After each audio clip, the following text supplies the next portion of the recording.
Je m'appelle Mélanie Rousseau, je viens de sortir de la chambre 512 de l'hôtel Le Grand Paris, et vous n'avez aucune idée de ce qui vient de se passer là-dedans.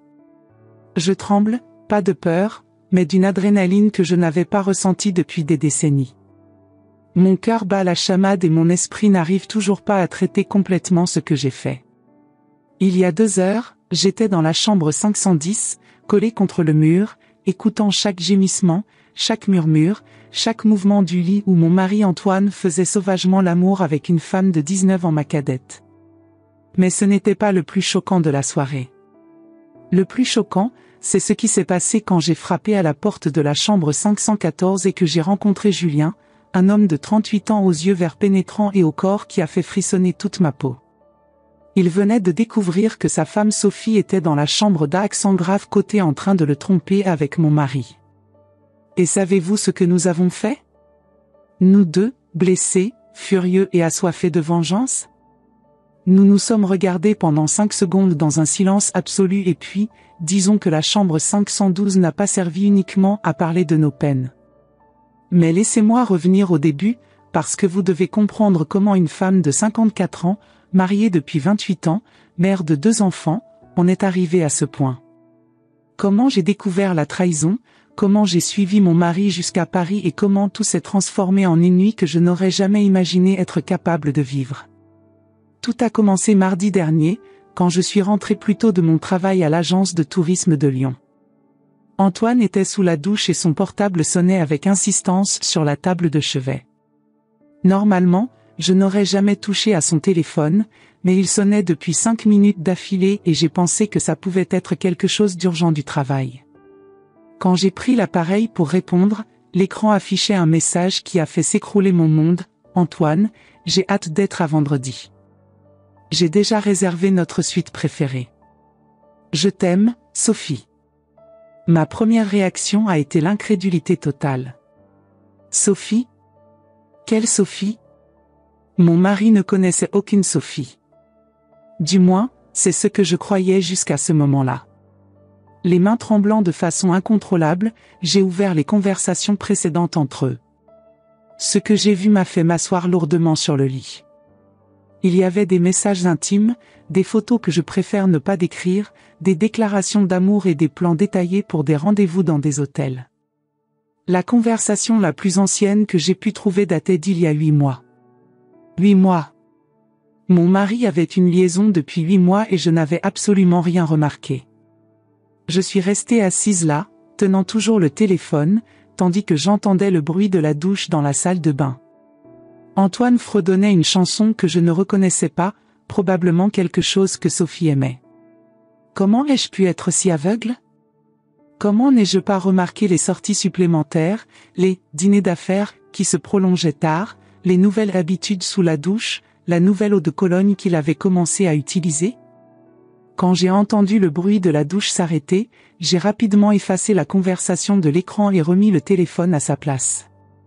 Antoine est sorti de la salle de bain avec une serviette autour de la taille, sifflotant joyeusement. « Salut, chérie. Tu es rentré tôt aujourd'hui ?» m'a-t-il dit en me donnant un baiser sur le front comme il le faisait depuis des années. À ce moment-là, regardant son visage détendu et souriant, j'ai pris une décision. Je n'allais pas l'affronter. Pas encore. J'allais découvrir exactement ce qui se passait, qui était cette Sophie et jusqu'où allait cette trahison. Oui, journée tranquille au bureau, ai-je répondu en forçant un sourire. Comment s'est passée ta journée? Normal, réunion ennuyeuse, tu sais ce que c'est, a-t-il menti si naturellement que j'ai senti un frisson me parcourir l'échine. Pendant le dîner, j'ai observé chacun de ses mouvements, chaque expression, cherchant des signes que j'avais ignorés auparavant. Et ils étaient tous là, la façon dont il souriait en regardant son téléphone, comme il vérifiait constamment ses messages, comme il semblait distant même en étant là devant moi. Cette nuit-là, allongé à côté de lui pendant que je faisais semblant de dormir, j'ai commencé à planifier. Vendredi n'était qu'à 3 jours. Il inventerait certainement une excuse pour sortir, rencontrerait cette Sophie dans un hôtel quelconque et ils auraient une autre de leur nuit romantique. Mais cette fois, ce serait différent.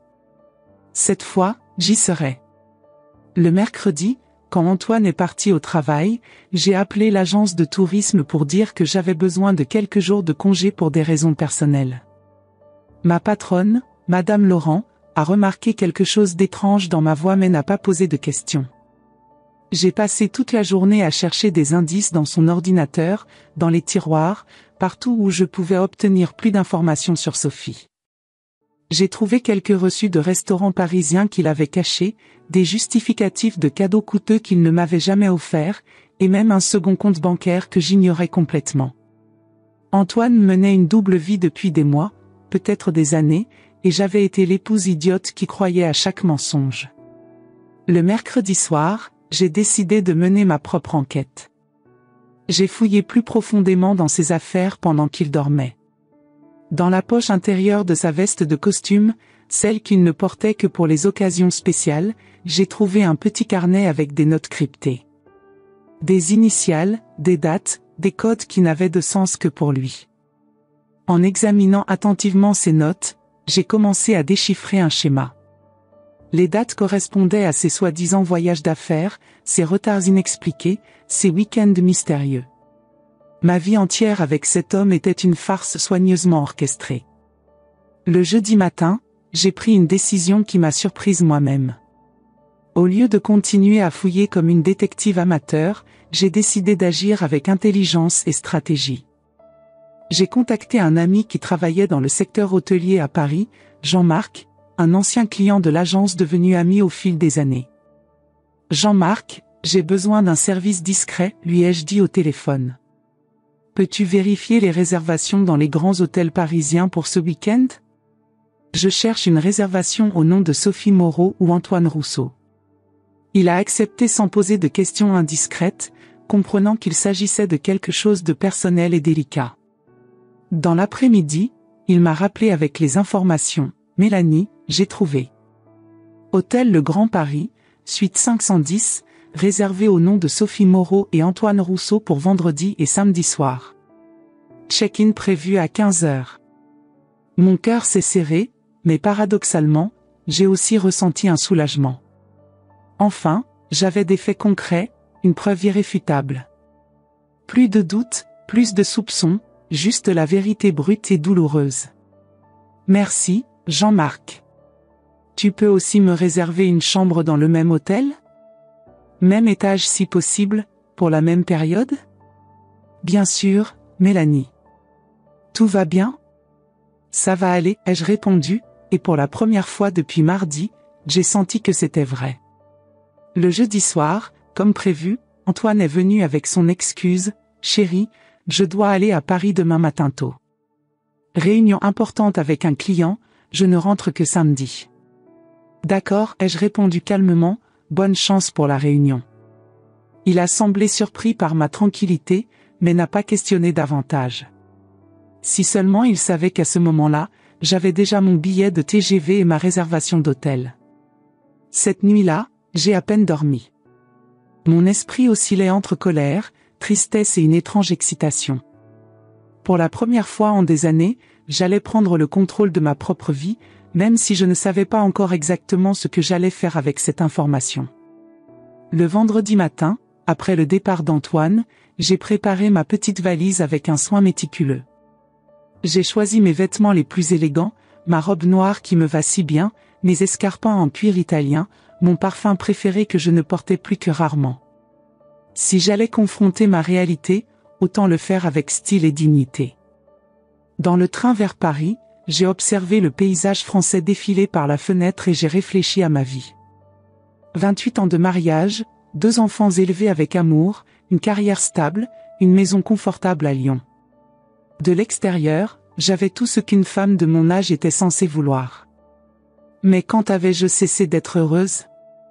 Quand avais-je commencé à me contenter de vivre au lieu de vraiment vivre ? Arrivé à la gare de Lyon à Paris, j'ai pris un taxi jusqu'à l'hôtel.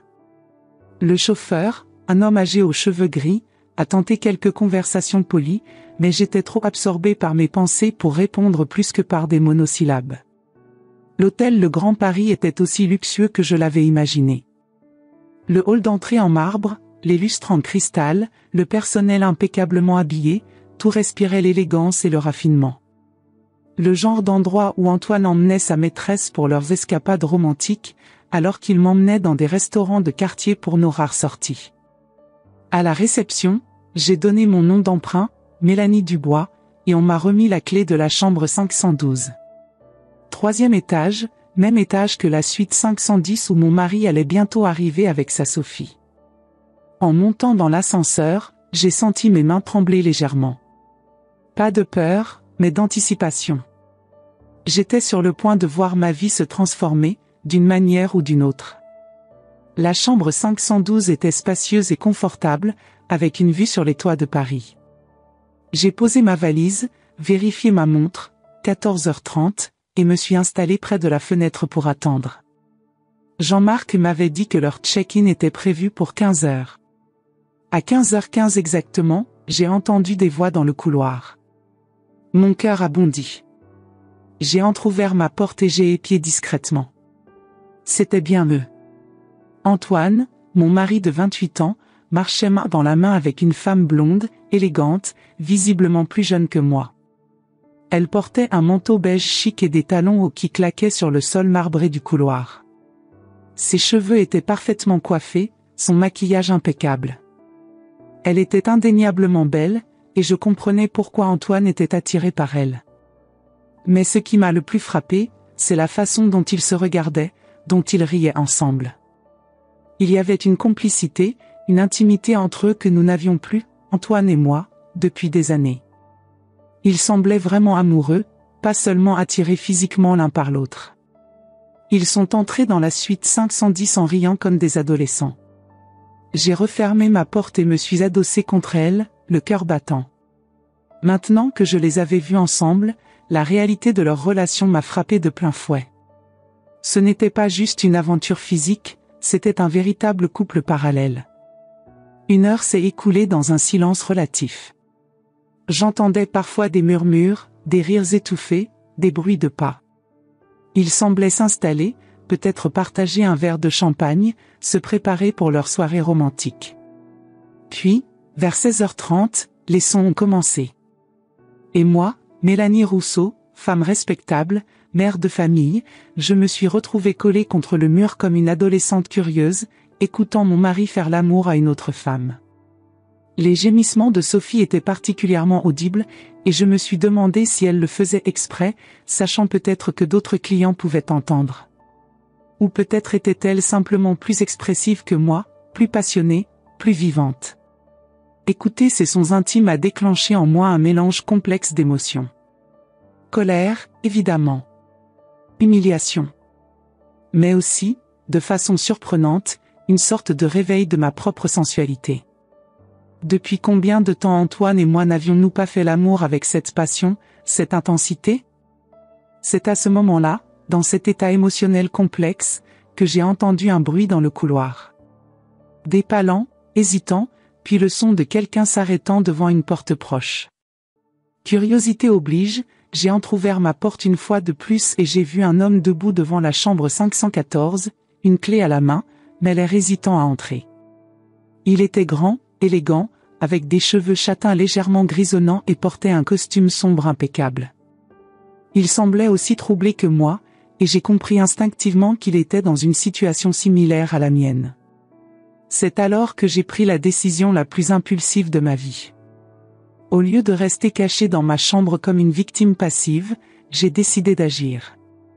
J'ai fermé ma porte, vérifié mon apparence dans le miroir, ma robe noire me mettait vraiment en valeur, et j'ai pris une profonde inspiration. Puis je suis sorti dans le couloir et j'ai frappé à la porte de la chambre 514. Et vous n'imaginez pas ce qui s'est passé quand cette porte s'est ouverte. L'homme qui se trouvait de l'autre côté a complètement changé le cours de mon histoire. Restez avec moi car dans les prochains chapitres, je vais vous raconter comment une nuit de découverte s'est transformée en l'expérience la plus intense et libératrice de mes 54 ans. Vous allez découvrir ce que Julien et moi avons fait dans cette chambre, comment j'ai confronté mon mari, et quelle décision j'ai prise qui a surpris tout le monde, y compris moi-même. Cette histoire ne fait que commencer. Quand la porte de la chambre 514 s'est ouverte, je m'attendais à trouver n'importe quoi, sauf cet homme. Julien Moreau, oui, le même nom de famille que la maîtresse de mon mari n'était pas une coïncidence, se tenait sur le seuil avec une expression de surprise et de douleur qui reflétait exactement ce que je ressentais. Il était plus grand qu'Antoine, avec des cheveux châtains légèrement grisonnants aux tempes et ses yeux verts que j'avais mentionnés. Il portait une chemise bleue avec les manches retroussées et un pantalon en jean foncé. Il y avait quelque chose dans sa posture qui transmettait une élégance naturelle, même dans l'état émotionnel où il se trouvait. « Vous aussi, vous écoutez » furent les premiers mots qui sortirent de ma bouche, et je me suis immédiatement senti ridicule de poser une question si évidente. Il m'a regardé de haut en bas, pas de manière irrespectueuse, mais comme s'il essayait de comprendre qui j'étais et ce que je faisais là. « Vous êtes sa femme » ce n'était pas une question, c'était une constatation. « Et vous êtes son mari » ai-je répondu. Nous sommes restés plantés là pendant quelques secondes, écoutant à travers les murs les sons qu'aucun de nous ne voulait entendre. Les gémissements de Sophie étaient particulièrement forts, et je me suis demandé si elle le faisait exprès, sachant que son mari était dans la chambre d'Alexandra côté. « Entrez » dit Julien en s'écartant de la porte. Nous n'allons rien résoudre en restant dans le couloir. Sa chambre était identique à la mienne, mais éparpillée sur le lit il y avait des papiers, des photographies et ce qui semblait être des preuves d'enquête privée. Julien remarqua mon regard curieux. « Je sais depuis 2 semaines, expliqua-t-il en se servant un whisky du minibar. J'ai engagé un détective privé. Sophie se croit très intelligente, mais elle laisse des traces partout. Il m'offrit un verre, que j'acceptai sans hésiter. J'avais besoin de quelque chose de fort après tout ce que j'avais découvert. « Depuis quand savez-vous » demanda-t-il en s'asseyant dans le fauteuil près de la fenêtre. « Depuis mardi » admis-je en m'asseyant au bord du lit. J'ai trouvé les messages sur son téléphone par hasard. Hasard ? Julien rit amèrement. Rien de tout cela n'est un hasard. Ils veulent être découverts, au fond. Ça fait partie de l'excitation. Pendant que nous parlions, les bruits de la chambre d'Alexandra côté continuaient. C'était surréaliste d'être là, à converser civilement avec le mari de la maîtresse de mon mari, tandis que nos conjoints trahissaient nos mariages à quelques mètres de distance. « Pourquoi êtes-vous venu ici » demandai-je. « Si vous saviez déjà depuis 2 semaines. » « Pour la même raison que vous, j'imagine. J'avais besoin de voir de mes propres yeux. Confirmer que tout ce que je soupçonnais était vrai. » Il prit une grande gorgée de whisky. « Et vous ? Que comptez-vous faire maintenant ?» C'était une question à laquelle je ne savais pas répondre. J'avais tellement pensé à découvrir la vérité que je n'avais pas planifié ce que je ferais après l'avoir confirmé. « Je ne sais pas » répondis-je honnêtement. « Le confronter, certainement. Mais après ça, je n'en ai aucune idée. » Julien se leva et alla vers la table où étaient éparpillées les photographies. Il en prit quelques-unes et me les montra. C'étaient des images d'Antoine et Sophie dans différents restaurants, hôtels, même en train de se promener main dans la main sur les Champs-Élysées. « Ils font ça depuis au moins 1 an, dit-il. Le détective a trouvé des registres de réservation d'hôtels qui datent de bien avant ce que nous imaginions. 1 an. La trahison était encore plus longue que je ne le pensais. J'ai senti une vague de nausée et de colère s'emparer de moi. « Comment arrivez-vous à rester si calme ?» demandai-je, impressionné par son sang-froid. « Qui dit que je suis calme ?» Il revint s'asseoir, mais cette fois plus près de moi. À l'intérieur, je suis furieux, humilié, trahi. Mais à quoi bon crier ou pleurer ? Ça ne changera pas ce qu'ils ont fait. Les bruits de la chambre d'Alexandra côté cessèrent momentanément, et nous entendîmes leurs voix converser à voix basse. Nous ne pouvions pas distinguer les mots, mais le ton intime et tendre était indéniable. « Ils parlent d'amour » dit Julien amèrement. Comme si ce qu'ils ressentent l'un pour l'autre était pur et véritable, tandis que nos mariages ne sont que des obstacles sur le chemin de leur bonheur. « Aimez-vous encore votre femme ?» demandai-je, me surprenant de ma propre audace. Il me regarda directement dans les yeux avant de répondre. Je l'aimais. Ou je croyais l'aimer. Maintenant je ne sais plus ce que je ressens. Et vous ? Aimez-vous encore Antoine ? C'était une question que j'évitais de me poser depuis mardi. Aimais-je l'homme que j'avais épousé il y a 28 ans? Ou m'étais-je simplement habitué à la routine, à la sécurité, à l'idée d'être marié? Je ne sais pas, admis-je. Peut-être ai-je cessé de l'aimer il y a longtemps et je n'ai simplement pas voulu l'admettre. À ce moment-là, les bruits reprirent de la chambre d'accent grave côté, plus intense qu'avant. Julien et moi sommes devenus tendus, et j'ai senti mon visage s'échauffer d'embarras et de colère. Ils n'ont même pas la décence d'être discrets, murmurai-je. Sophie a toujours été comme ça, dit Julien. Dramatique, exhibitionniste. Elle fait probablement exprès de se faire entendre. Il se leva brusquement et commença à faire les 100 pas dans la chambre. Je pouvais voir que son calme se désintégrait. Savez-vous ce qui me révolte le plus, dit-il en passant ses mains dans ses cheveux. Ce n'est pas seulement la trahison. C'est le mensonge constant. Tous les jours, pendant des mois, ils nous ont regardés et ont menti. Ils ont feint l'amour, la tendresse, l'inquiétude, tout en planifiant leur rendez-vous dans notre dos. Je comprenais exactement ce qu'ils voulaient dire. C'était la sensation d'avoir été complètement trompé, d'avoir mon intelligence sous-estimée, ma confiance piétinée. Antoine m'a même offert des fleurs la semaine dernière, dis-je en riant amèrement. Des fleurs. Probablement avec l'argent du compte secret que j'ai découvert. Compte secret? Je racontais à Julien tout ce que j'avais découvert, les reçus cachés, les cadeaux coûteux pour Sophie, la double vie que mon mari menait. Il écoutait tout avec une expression de plus en plus sombre. Sophie a aussi changé, dit-il quand j'eus fini. Nouveau parfum, vêtements plus audacieux, sport tous les jours. Je croyais qu'elle prenait soin d'elle pour moi, mais c'était pour lui. Nous restâmes silencieux un moment, absorbant l'étendue complète de nos trahisons.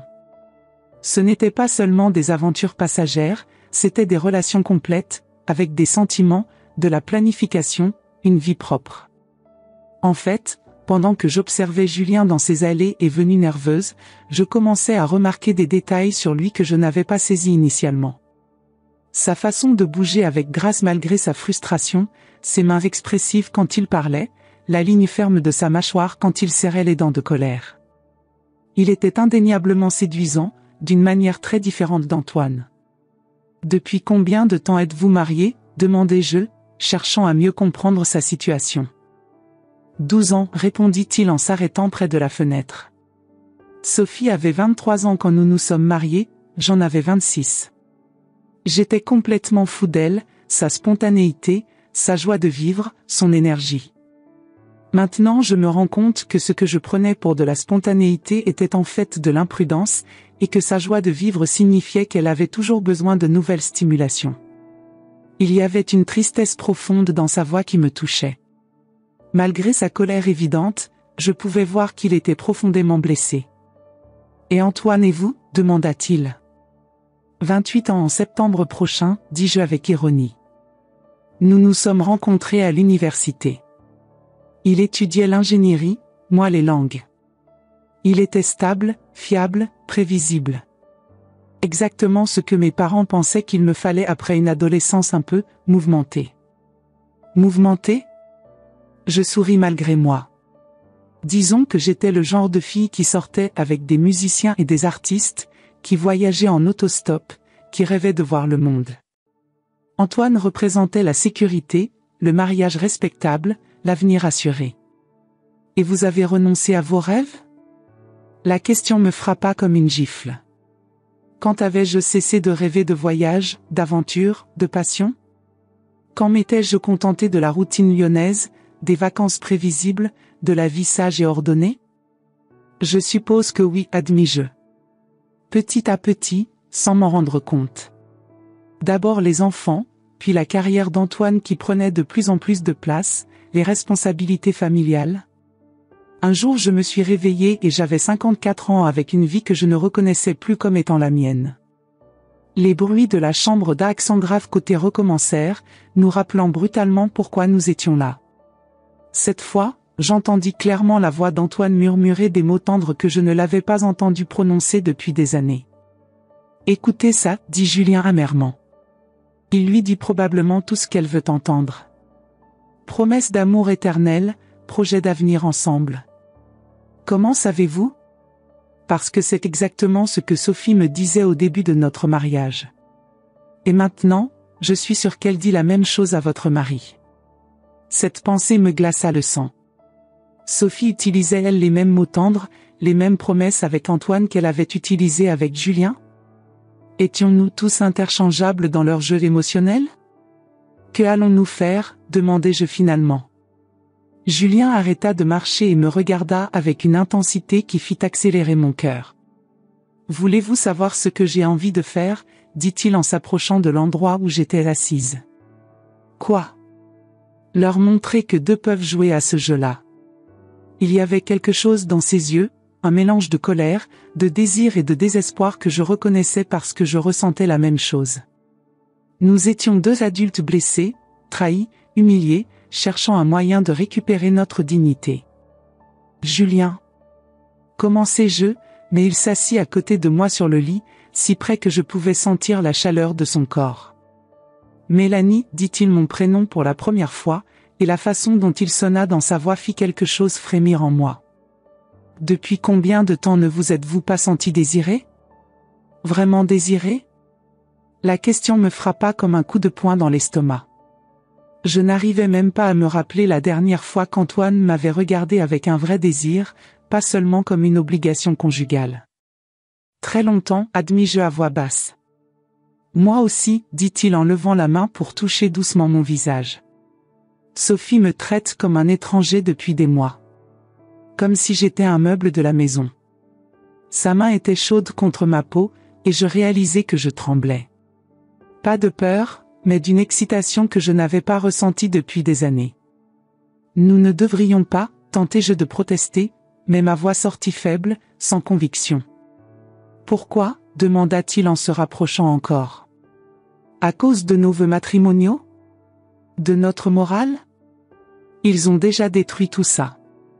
Les sons de la chambre d'Alexandra côté reprirent une fois de plus, et ce fut comme un rappel cruel de ce que nos conjoints faisaient à ce moment exact.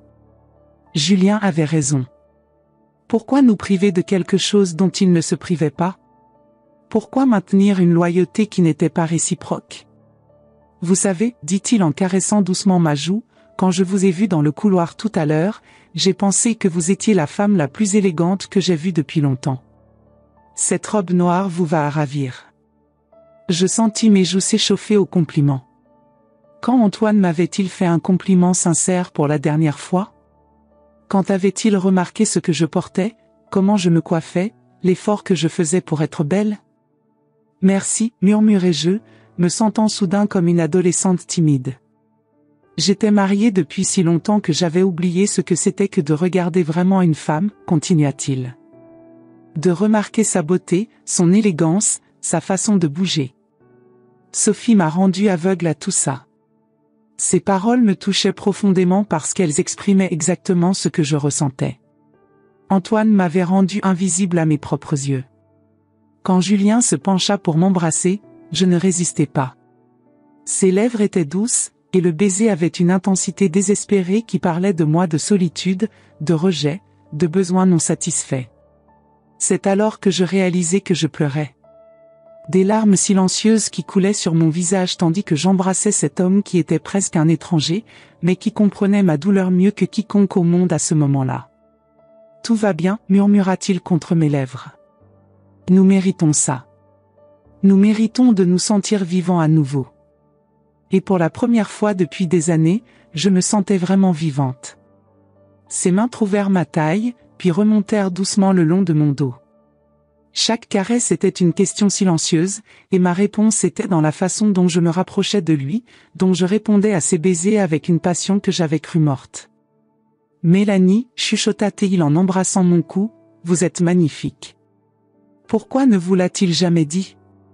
Cette question simple me brisa le cœur et le répara en même temps. Quelqu'un me trouvait magnifique. Quelqu'un me désirait vraiment, me voyait vraiment. Les sons de la chambre voisine semblaient maintenant très lointains. Tout ce qui comptait était ce moment, cette connexion inattendue, cette redécouverte de ma propre sensualité. Quand Julien commença à déboutonner ma robe, ses gestes étaient lents, respectueux, comme s'il voulait me donner toutes les chances de changer d'avis. Mais je ne voulais pas changer d'avis. Pour la première fois depuis des années, je voulais me sentir désirée, appréciée, vivante. « Êtes-vous sûr ?» demanda-t-il, ses yeux verts plongés dans les miens. « Oui » répondis-je sans hésitation. « Je suis sûre. » Et dans cette chambre d'hôtel parisienne, tandis que nos conjoints infidèles croyaient que nous étions sagement à la maison, ignorant leur trahison, j'ai redécouvert une partie de moi-même que je pensais avoir perdue à jamais. Ce qui s'est passé dans les 2 heures suivantes dans la chambre 512 a complètement changé ma perception de moi-même. Je ne vais pas entrer dans les détails intimes, certains moments sont trop sacrés pour être partagés, mais je peux dire que j'ai découvert une Mélanie que je pensais avoir perdue depuis des décennies. Julien était doux, attentionné, présent d'une manière qu'Antoine n'était plus depuis des années. Il me regardait dans les yeux, prêtait attention à mes réactions, s'assurait que je me sente spéciale, désirée, importante. C'était comme si j'étais redevenue une vraie femme, pas seulement une épouse négligée.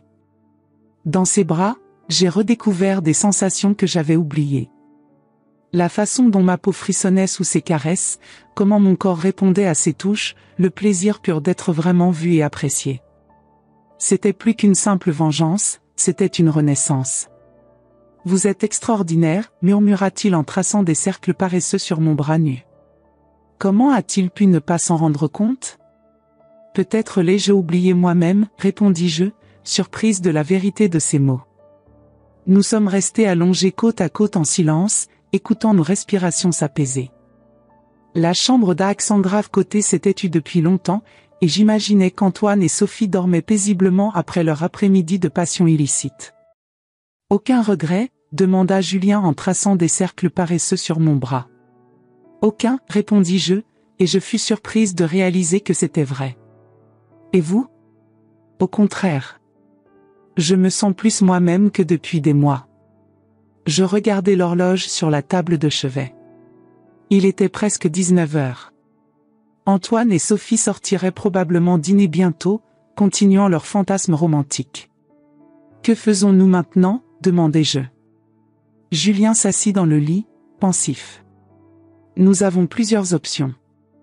Nous pouvons les confronter maintenant, ensemble.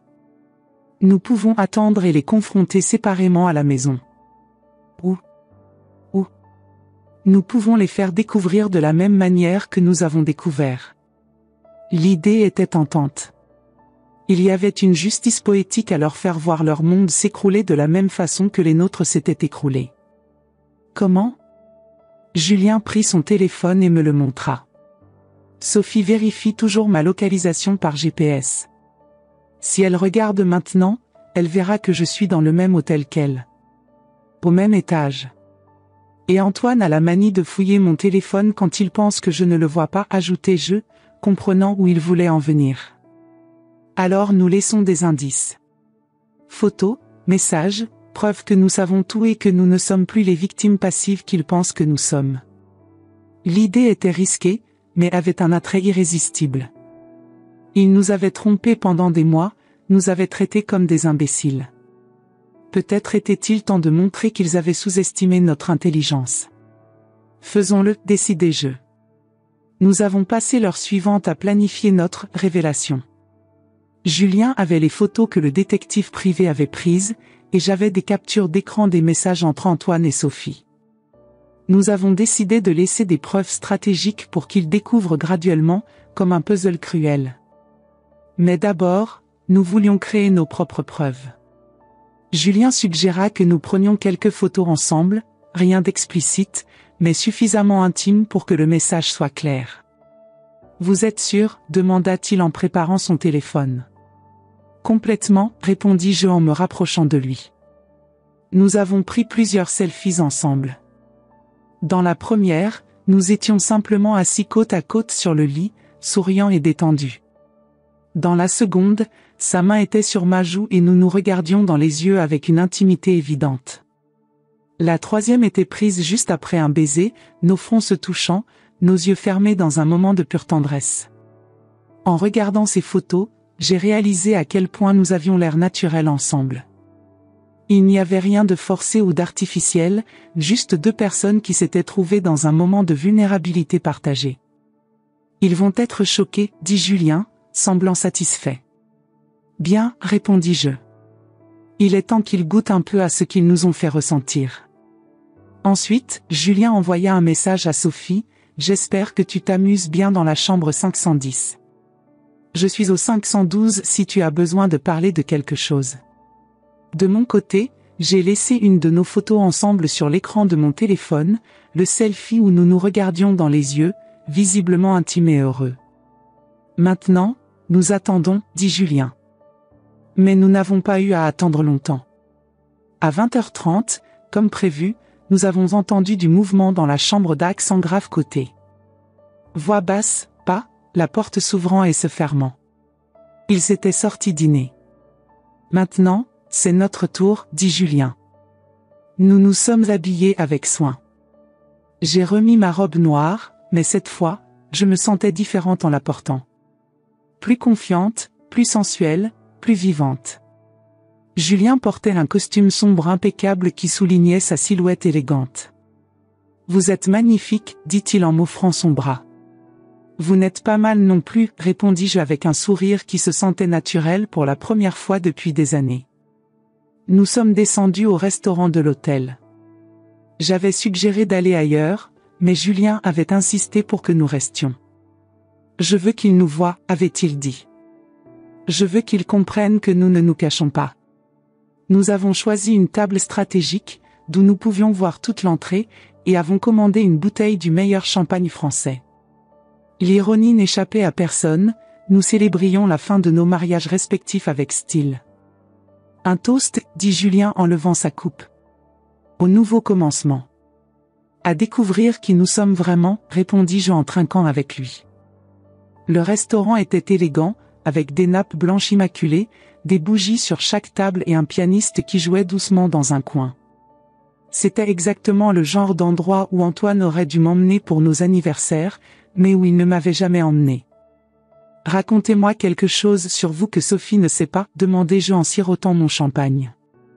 Julien réfléchit un moment. Quand j'étais enfant, je voulais être photographe de voyage. J'avais des albums remplis de photos de destinations exotiques que je découpais dans des magazines. Je rêvais de capturer la beauté du monde. Qu'est-ce qui vous en a empêché? La vie. Les responsabilités.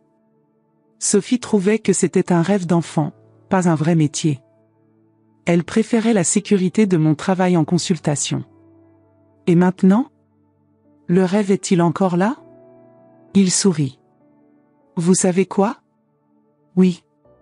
Plus fort que jamais, en fait. Et vous? Demanda-t-il. Quel rêve avez-vous abandonné pour Antoine? Les langues, dis-je sans hésiter. Je voulais être interprète pour les Nations Unies, voyager, travailler avec des gens de cultures différentes. J'étais douée, j'avais les notes, les recommandations. Mais Antoine trouvait que c'était trop instable, trop incertain. Vous pourriez encore le faire. À 54 ans? Pourquoi pas? Qui a dit qu'il y avait un âge limite pour réaliser ses rêves? Sa question me frappa. Qui avait décidé que j'étais trop vieille pour recommencer? Antoine? La société? Ou moi-même par peur et résignation? Nous étions au milieu du dessert quand nous les avons vus entrer. Antoine était élégant dans son costume bleu marine, et Sophie portait une robe rouge qui mettait en valeur sa silhouette. Ils semblaient un couple parfait, amoureux, radieux. Pendant un moment, j'ai ressenti une pointe de douleur. Depuis combien de temps Antoine ne me regardait-il plus de la façon dont il regardait Sophie? Quand avions-nous eu notre dernier dîner romantique, rien que nous deux? Mais alors Julien toucha ma main sur la table, me ramenant au présent. Respirez, dit-il doucement. Rappelez-vous, vous n'êtes plus la même femme que vous étiez ce matin. Il avait raison. Je n'étais plus la même. La Mélanie qui était arrivée dans cet hôtel était une épouse trompée, incertaine, perdue. La femme assise à cette table était quelqu'un qui avait redécouvert sa sensualité, sa force, sa capacité d'être désirée. Antoine et Sophie furent conduits à une table de l'autre côté du restaurant. Ils ne nous virent pas initialement, absorbés l'un par l'autre comme ils l'étaient. « Quand vont-ils nous remarquer ?» demandai-je. « Dans 3, 2, 1. » Compta Julien, et à ce moment exact, le téléphone de Sophie sonna. Même à distance, nous pouvions voir son expression changer en lisant le message que Julien avait envoyé. Elle pâlit, dit quelque chose d'urgent à Antoine, et tous deux commencèrent à regarder autour du restaurant. C'est alors que leurs yeux croisèrent les nôtres. L'expression sur le visage d'Antoine fut quelque chose que je n'oublierai jamais. Confusion, choc, incrédulité, finalement, le début de la compréhension. Sophie semblait sur le point de s'évanouir. Julien leur fit un signe décontracté, comme si c'était la chose la plus naturelle au monde que nous soyons là, ensemble, visiblement intimes. Antoine se leva de table si brusquement qu'il renversa sa chaise. Sophie essaya de le retenir, mais il marchait déjà vers nous à grands pas déterminés. « Mélanie, » dit-il en arrivant près de notre table, sa voix un mélange de confusion et de colère croissante. « Qu'est-ce que tu fais ici ?»« Je dîne, » répondis-je calmement en prenant une gorgée de champagne. « Avec Julien. Le mari de ton ami. » Je vis le moment exact où il comprit la situation complète. Ses yeux s'écarquillèrent, sa bouche s'ouvrit, et il resta complètement sans voix. Sophie s'était approchée aussi, et restait plantée à côté d'Antoine, serrant son sac si fort que ses jointures étaient blanches. « Julien, » dit-elle, sa voix tremblante. « Je peux expliquer. » « Expliquer ?» Julien se leva, gardant son élégante contenance. « Expliquer comment tu as une liaison depuis plus d'1 an ? Comment tu réserves des chambres d'hôtel sous son nom ? Comment tu dépenses notre argent du compte joint en cadeau pour lui ? Et toi, Antoine, dis-je en me levant aussi. Vas-tu expliquer le compte bancaire secret ? Les préservatifs dans notre tiroir, des préservatifs que nous n'utilisons plus depuis 15 ans ? Les mensonges constants sur les réunions de travail ? D'autres clients du restaurant commençaient à regarder dans notre direction. Antoine s'en rendit compte et fit un geste pour que nous baissions la voix. « Parlons en privé, » dit-il, tentant de reprendre le contrôle de la situation. « Non, » répondis-je fermement. « Vous avez perdu le droit à la vie privée quand vous avez décidé de nous trahir publiquement pendant des mois. »« Mélanie, tu ne comprends pas, » commença Antoine, mais je l'interrompis. « Je comprends parfaitement. Je comprends que vous pensiez que nous étions des idiots, que nous ne découvririons jamais, que vous pourriez nous garder en réserve pendant que vous viviez votre grande passion à nos dépens. » Sophie commença à pleurer, mais c'étaient des larmes de désespoir, pas de véritable remords. « Julien, s'il te plaît, pouvons-nous parler à la maison ?» implora-t-elle. « À la maison ?» Julien rit amèrement. « Quelle maison, Sophie ? La maison où tu me mentais tous les jours ? Où tu planifiais tes rendez-vous avec lui pendant que je travaillais pour financer ton style de vie ? » La situation devenait une scène, et je pouvais voir que le gérant du restaurant s'approchait. Mais je m'en fichais. Ils nous avaient humiliés en privé pendant des mois, maintenant c'était leur tour de goûter à l'humiliation publique. « Vous voulez connaître la vérité ?» dis-je, ma voix assez forte pour que d'autres tables puissent entendre. Julien et moi avons passé tout l'après-midi dans la chambre 512, pendant que vous pensiez que nous étions trop stupides pour découvrir vos trahisons. Et vous savez quoi ? Ce fut le meilleur après-midi que j'ai eu depuis des années. Le silence qui suivit fut assourdissant. Antoine semblait avoir été frappé par la foudre, et Sophie sanglotait de manière incontrôlable. « Impossible, » murmura Antoine. « Tu ne ferais jamais ça. »« Oh, mais je l'ai fait, » répondis-je, me sentant plus puissante que je ne m'étais jamais sentie. Et c'était merveilleux. C'est alors que Sophie fit quelque chose d'inattendu. Au lieu de continuer à pleurer ou de supplier, elle se redressa soudain et me regarda avec une colère pure. « Tu crois que tu as gagné ?» cracha-t-elle. « Tu crois que prendre mon mari va réparer ton mariage pathétique ? Sophie ?» Julien essaya de l'arrêter, mais elle était lancée. « Regarde-toi, Mélanie. Tu as 54 ans, tu es désespéré, et tu penses qu'une aventure d'un soir va changer ta vie? Antoine ne t'a jamais vraiment aimé. Il me l'a dit. Il reste avec toi par habitude, par peur du changement. Ces mots étaient comme des couteaux, mais étrangement, ils ne me blessaient pas autant qu'elle l'espérait. Peut-être parce que je les soupçonnais déjà, ou peut-être parce que dans les bras de Julien, j'avais découvert que j'étais capable d'être aimé autrement. Tu as peut-être raison, dis-je calmement. Peut-être qu'Antoine ne m'a jamais vraiment aimé. Mais maintenant je sais que je mérite mieux. Et contrairement à toi, je n'ai pas besoin de détruire le mariage de quelqu'un d'autre pour me sentir précieuse. Antoine essaya d'intervenir. Mélanie, écoute, nous pouvons arranger ça. Je vais tout terminer avec Sophie. Nous pouvons recommencer. Recommencer? Je me mis à rire, un rire qui sortait du plus profond de moi. Antoine, tu ne comprends vraiment pas, n'est-ce pas? Ce n'est pas à propos de Sophie. C'est à propos de nous.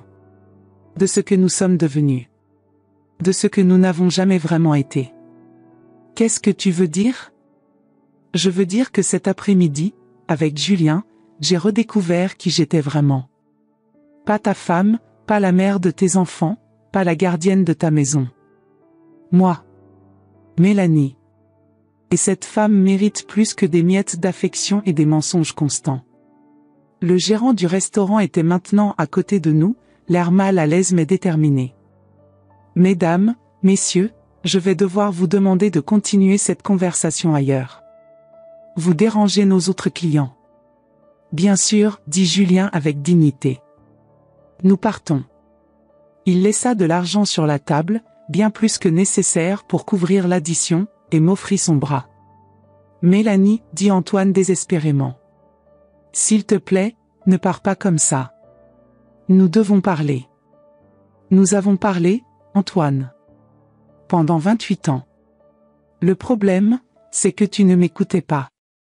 En sortant du restaurant au bras de Julien, je me sentais plus libre que je ne m'étais senti depuis des décennies. Derrière nous, j'entendais Sophie qui criait quelque chose à Julien, et Antoine qui essayait de la calmer.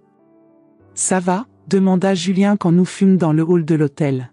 « Ça va mieux que ça » répondis-je. Pour la première fois depuis très longtemps, ça va vraiment bien. Qu'est-ce que nous faisons maintenant? Je regardai vers les ascenseurs, puis vers la sortie de l'hôtel, puis à nouveau vers Julien. Cet homme qui était entré dans ma vie il y a quelques heures seulement avait déjà changé ma perspective sur tout. Maintenant, dis-je en prenant sa main, nous décidons de notre propre avenir. Ce qui s'est passé après cette confrontation au restaurant a changé le cours de nos vies de manière irréversible. Antoine et Sophie ont quitté l'hôtel cette même nuit, séparément, leurs rêves romantiques brisés par la réalité de leurs actions. Julien et moi sommes restés. Nous avons parlé jusqu'à l'aube, non seulement de nos conjoints infidèles, mais de nous-mêmes, de nos rêves oubliés, de nos espoirs pour l'avenir. Savez-vous ce qui m'impressionne le plus chez vous? Dit-il tandis que nous regardions le lever du soleil par la fenêtre de la chambre. Quoi? Votre courage. Vous auriez pu rester à Lyon, prétendre ne rien savoir, vivre dans le mensonge. Mais vous avez choisi d'affronter la vérité, même en sachant que ce serait douloureux. Je ne me sentais pas courageuse, admis-je. J'étais terrifiée. Le courage n'est pas l'absence de peur. C'est faire ce qui doit être fait malgré la peur. Cette nuit-là avait été révélatrice de bien des façons. Après notre retour du restaurant, nous avions continué à parler, partageant des histoires de notre passé, nos déceptions, nos regrets. Julien m'avait raconté comment Sophie avait graduellement érodé sa confiance en lui, comment elle critiquait ses choix, ridiculisait ses rêves, le faisait se sentir inadéquat. De mon côté, j'avais parlé de la façon dont Antoine m'avait lentement rendu invisible, comment il avait cessé de me voir comme une femme pour ne plus voir en moi qu'une gestionnaire de sa vie domestique. Comment j'avais perdu mon identité dans les responsabilités familiales et les attentes sociales. Vous savez, avait dit Julien vers 3 heures du matin, je pense que nos conjoints nous ont fait une faveur, d'une certaine façon. Sans cette trahison, nous serions restés prisonniers de nos vies insatisfaisantes, trop heureux ou trop habitué pour changer quoi que ce soit. Une faveur douloureuse, avais-je répondu, mais vous avez peut-être raison. Nous sommes retournés à Lyon dans le même train, mais vers des maisons que nous savions ne plus jamais être les mêmes. Antoine avait laissé plusieurs messages sur mon téléphone, alternant entre colère, supplication et tentative de justification. J'ai tout supprimé sans les écouter. Les jours suivants ont été un tourbillon d'émotions et de décisions pratiques. Antoine a essayé de revenir à la maison, mais j'avais fait changer les serrures. Il a campé dans notre jardin pendant 2 jours, suppliant que je lui donne une chance d'expliquer, de s'excuser, de réparer. « Mélanie, ouvre cette porte », criait-il depuis la pelouse. « Tu ne peux pas détruire 28 ans de mariage pour une aventure d'un soir. »« C'est toi qui as détruit notre mariage », lui ai-je crié depuis la fenêtre de l'étage. « Moi, j'ai juste découvert les décombres. » Mes enfants, Thomas et Émilie, maintenant adultes avec leur propre vie, ont été choqués par les nouvelles. Thomas, 26 ans, ingénieur comme son père, a d'abord pris le parti d'Antoine. « Maman, papa a fait une erreur, mais tout le monde peut changer. Tu ne peux pas jeter toute votre histoire ensemble. » « Mon chéri, lui ai-je dit lors d'un long déjeuner où j'ai tenté d'expliquer ma décision, ce n'est pas une erreur. C'est 1 an de mensonges délibérés, de tromperies calculées, de manipulation émotionnelle. Et plus important encore, c'est la révélation que notre mariage était déjà mort depuis longtemps. Émilie, 24 ans, professeure d'école maternelle, a été plus compréhensive, mais inquiète. « Je veux juste que tu sois heureuse, maman. » « Mais es-tu sûre de ne pas prendre une décision trop hâtive ? Et cet homme, Julien, tu le connais à peine. »« Tu as raison, avais-je admis. Je le connais à peine. Mais en quelques heures, il m'a fait me sentir plus vivante, plus appréciée, plus moi-même que ton père en plusieurs années. Ça ne veut pas dire que nous allons nous précipiter dans une relation. Ça veut dire que j'ai redécouvert qu'il était possible d'être heureuse. » La conversation sur le divorce fut plus facile que je l'avais imaginé. Antoine essaya d'argumenter, de supplier, de promettre qu'il terminerait avec Sophie, mais j'avais déjà pris ma décision.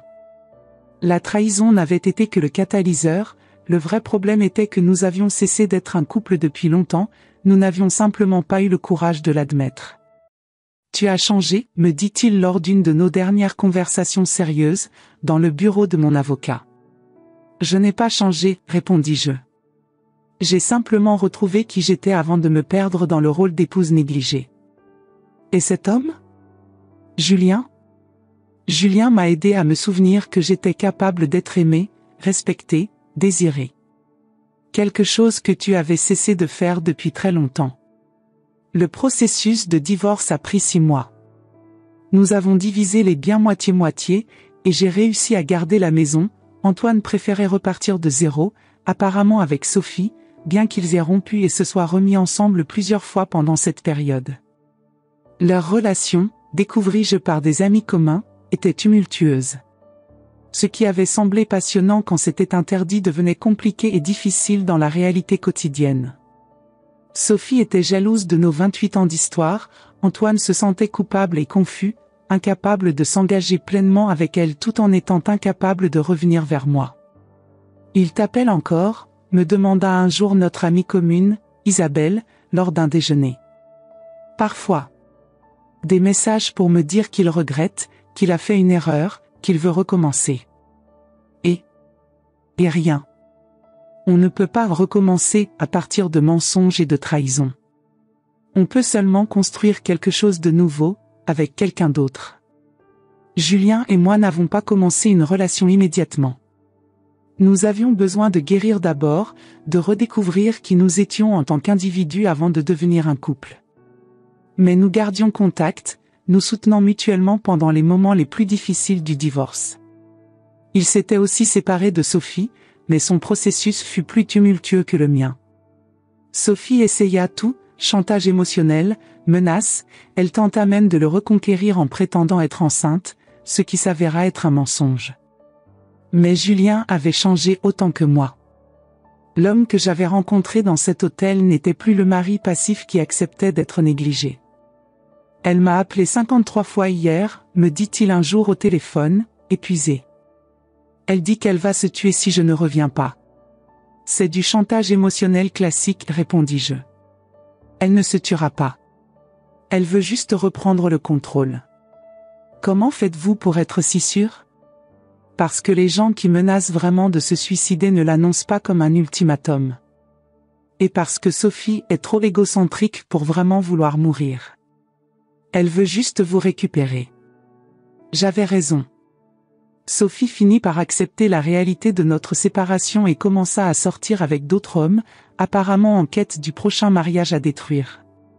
6 mois après l'épisode de l'hôtel, Julien est apparu à la porte de ma maison à Lyon avec un bouquet de tulipes rouges, mes fleurs préférées, quelque chose qu'il avait découvert lors de nos longues conversations téléphoniques. « Je suis venu vous inviter à dîner », dit-il en souriant de cette façon qui faisait encore battre mon cœur. Comme 2 adultes libres, cette fois. Libre, répétai-je le mot, savourant comme il sonnait sur ma langue. Je m'habitue encore à ça. Notre premier rendez-vous officiel fut dans le même restaurant de Paris où nous avions confronté nos ex-conjoints.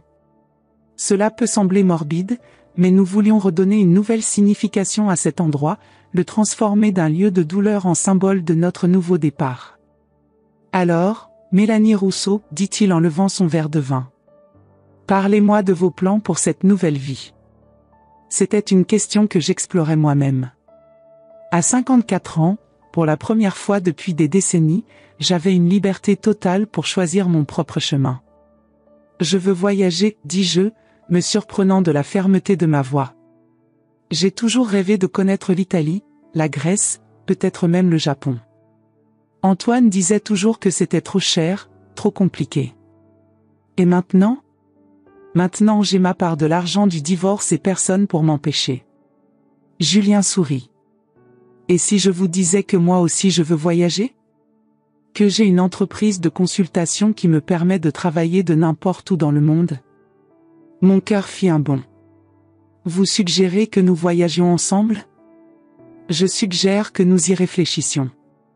Pas comme un couple précipité essayant d'oublier le passé, mais comme 2 adultes qui se sont redécouverts et veulent explorer le monde, et l'un l'autre, sans se presser. L'idée était tentante et terrifiante à la fois.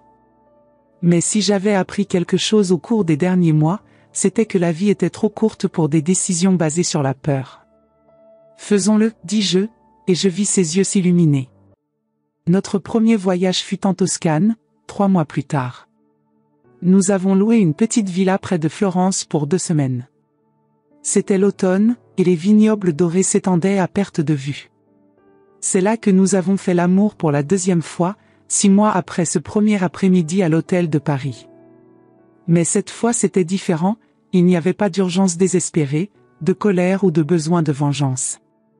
C'était du pur désir, de l'affection genuine, et une intimité qui avait grandi graduellement à travers des heures de conversation, de rires partagés et de rêves révélés.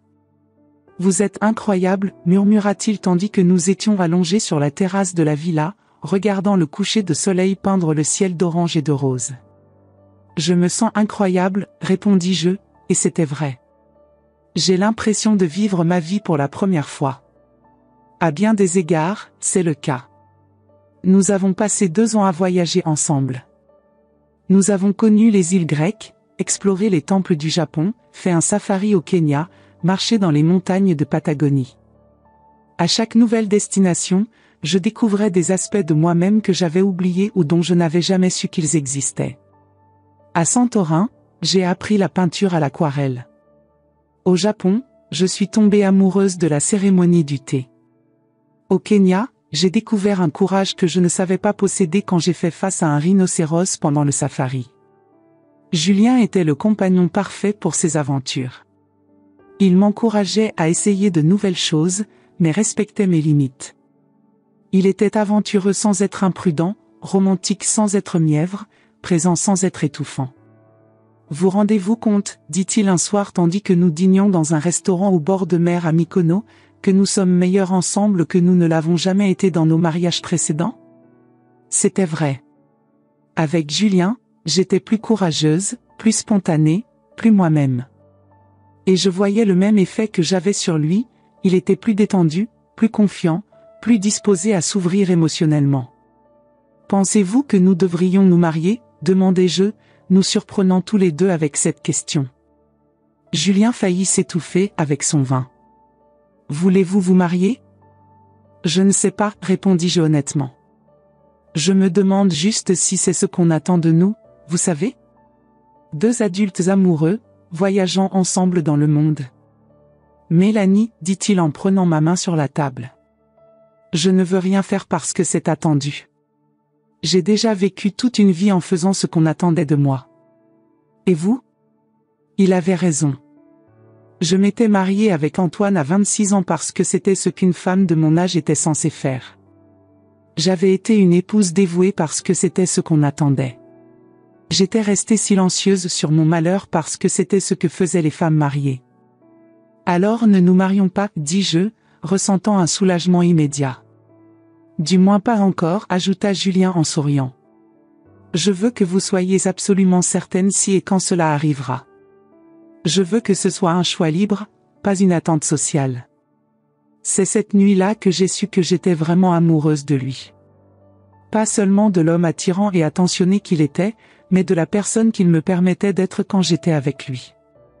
Finalement, nous sommes retournés en France. J'avais quitté mon emploi à l'agence de tourisme avant les voyages, et Julien suggéra que nous ouvrions notre propre entreprise, un service de consultation spécialisé dans les voyages personnalisés pour les adultes qui voulaient redécouvrir l'aventure à l'âge mûr. Voyage de Renaissance fut le nom que nous avons choisi. Pour les personnes qui veulent redécouvrir qui elles sont vraiment. L'entreprise fut un succès dès le début. Apparemment, il y avait beaucoup d'adultes dans notre tranche d'âge qui se sentaient prisonniers de vie qui ne reflétaient plus qui ils étaient ou voulaient être. Nous offrions des itinéraires personnalisés, un soutien émotionnel pendant les voyages, et même des sessions de coaching pour aider nos clients à naviguer des changements significatifs dans leur vie. Notre première cliente fut une femme de 49 ans, récemment divorcée, qui voulait se retrouver après 25 ans de mariage. Nous l'avons envoyée faire un trek dans l'Himalaya, et elle est revenue transformée, rayonnante de confiance et de joie de vivre. C'est exactement ce que nous voulions accomplir, me dit Julien en regardant ses photos de voyage. Donner aux gens la permission de redécouvrir qui ils sont. 1 an après notre retour en France, j'ai rencontré Antoine dans un café de Lyon. Il avait visiblement vieilli, avec des rides qui n'étaient pas là avant et un air fatigué qui me fit ressentir une pointe de pitié. « Mélanie, dit-il en se levant quand il me vit. Tu es radieuse. » « Merci, répondis-je, me sentant genuinement bien disposée envers lui pour la première fois depuis l'hôtel. « J'ai entendu parler de votre entreprise. Félicitations. » « Merci. » Nous sommes restés quelques moments dans un silence gêné avant qu'il ne parle à nouveau. « Je regrette, dit-il finalement. Tout. J'aurais dû te parler de ce que je ressentais au lieu de chercher quelqu'un d'autre. » « Oui, tu aurais dû, acquiesçai-je, mais sans colère. Mais peut-être que c'était mieux ainsi. Si tu m'avais parlé, nous aurions peut-être essayé de réparer quelque chose qui était cassé depuis longtemps. Je n'aurais jamais découvert qui je suis vraiment.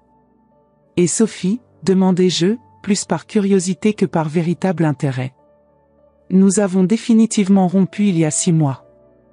J'ai réalisé que ce que je ressentais pour elle n'était pas du véritable amour, c'était juste l'excitation de l'interdit. Elle se marie, continua-t-il. Avec un avocat qu'elle a rencontré 3 mois après notre rupture finale. J'ai conversé encore quelques minutes, et quand je me suis dit au revoir, j'ai ressenti une sensation de clôture que je ne savais pas chercher. Il n'y avait plus de colère, de ressentiment ou de douleur. Juste un sentiment de gratitude pour le chemin qui m'avait mené là où j'étais maintenant. Aujourd'hui, 3 ans après cet après-midi fatidique à l'hôtel Le Grand Paris, je suis assise sur la terrasse de notre nouvelle maison, la nôtre, à Julien et moi, dans les collines près de Nice. Nous avons vue sur la Méditerranée, et chaque matin je prends mon café en regardant le soleil se lever sur la mer. Julien m'a finalement demandé en mariage le mois dernier, pendant une de nos promenades sur la plage. Ce ne fut pas une grande production romantique, il s'est simplement arrêté, m'a regardé dans les yeux et a dit « Mélanie, aimeriez-vous officialiser cela? Pas parce que nous le devons, mais parce que nous le voulons. Oui, ai-je répondu sans hésiter. Je le veux. Nous allons nous marier l'été prochain, dans une petite cérémonie sur la plage, avec seulement nos enfants et quelques amis proches. Ce sera l'opposé de mon premier mariage, simple, authentique, une célébration de qui nous sommes vraiment plutôt qu'une performance de ce que nous pensons devoir être. Parfois je me demande où j'en serais si je n'avais pas trouvé ces messages sur le téléphone d'Antoine. Je serais probablement encore à Lyon, vivant une vie qui n'était pas vraiment la mienne, prétendant être satisfaite de miettes d'attention et d'affection. La trahison d'Antoine fut la meilleure chose qui me soit jamais arrivée. Pas parce que j'ai aimé être trahi, mais parce que cela m'a forcé à me réveiller, à questionner, à choisir une vie authentique plutôt qu'une vie sûre. Et Julien? Il n'a pas été seulement l'homme qui m'a consolé dans mon moment le plus difficile. Il a été la personne qui m'a montré qu'il était possible de recommencer à 54 ans, qu'il était possible d'être aimé profondément, respecté complètement et valorisé genuinement. Hier, nous avons reçu un faire-part de mariage de Sophie. Elle épouse un avocat parisien, quelqu'un qu'elle a rencontré 6 mois après notre divorce. L'ironie ne m'a pas échappé, elle aussi a trouvé son nouveau départ, sa seconde chance au bonheur. « Vas-tu envoyer un cadeau ?» demanda Julien en tenant l'invitation. « Oui, répondis-je. Je vais envoyer des fleurs. Des tulipes rouges. » Il rit. Toujours élégante dans la victoire. « Ce n'est pas une question de victoire, dis-je en prenant sa main. C'est reconnaître que nous méritons tous une seconde chance au bonheur. Même les personnes qui nous ont blessés. » Ce soir, tandis que j'écris notre histoire, Julien cuisine une bouillabaisse. Il a appris la recette pendant notre séjour à Marseille. L'odeur de l'huile d'olive, des fruits de mer et des herbes provençales remplit notre maison, et par la fenêtre j'entends les vagues qui se brisent doucement sur la plage en contrebas. À 57 ans, j'ai découvert que la vie peut recommencer à tout moment. Que la trahison peut se transformer en libération. Que la douleur peut se transformer en croissance. Que la fin peut se transformer en nouveau commencement. Et j'ai découvert que je suis beaucoup plus forte, courageuse et capable d'amour que je ne l'avais jamais imaginé. S'il y a une leçon que je veux partager avec toutes les femmes qui écoutent mon histoire, c'est celle-ci: il n'est jamais trop tard pour choisir le bonheur. Il n'est jamais trop tard pour se redécouvrir. Il n'est jamais trop tard pour exiger l'amour et le respect que vous méritez. Cette femme de 54 ans qui a suivi son mari jusqu'à Paris ne savait pas qu'elle était sur le point de trouver non seulement sa trahison, mais sa propre liberté. Elle ne savait pas que frapper à la porte de la chambre 514 changerait sa vie pour toujours. Mais ça l'a changé. Et aujourd'hui, tandis que le soleil se couche sur la Méditerranée et que l'homme que j'aime prépare notre dîner, je peux dire avec une certitude absolue que je suis la version la plus heureuse et authentique de moi-même que j'ai jamais été. La vie, ai-je découvert, commence vraiment quand vous décidez d'arrêter de vivre pour les autres et de commencer à vivre pour vous-même. Et c'est une découverte qui vaut tous les hôtels, toutes les larmes, toutes les confrontations et tous les nouveaux départs du monde. Il existe un moment dans la vie de toute femme où elle se regarde dans le miroir et se demande « Quand ai-je cessé de me reconnaître ?» Pour moi, ce moment est arrivé à 54 ans, dans un couloir d'hôtel à Paris. Peut-être vivez-vous cela maintenant. Peut-être vous sentez-vous invisible dans votre propre maison, oublié dans vos propres mariages. Peut-être avez-vous peur qu'il soit trop tard pour des changements. J'ai découvert une vérité que personne ne nous dit, le courage n'a pas de date d'expiration. Cette femme qui a frappé à la porte de la chambre 514 n'était pas plus courageuse que vous. Elle était simplement fatiguée d'accepter des miettes quand elle méritait un festin.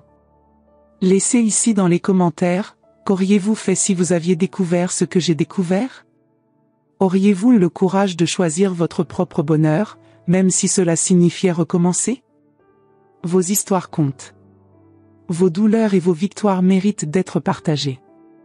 Abonnez-vous à la chaîne, parce que j'ai besoin que vous compreniez une chose, notre vie ne se termine pas quand nos enfants grandissent ou quand nous pensons qu'il est trop tard. Notre vie recommence exactement quand nous décidons que nous méritons plus. Vous méritez d'être vu. Vous méritez d'être aimé. Et il n'est jamais, jamais trop tard pour cela.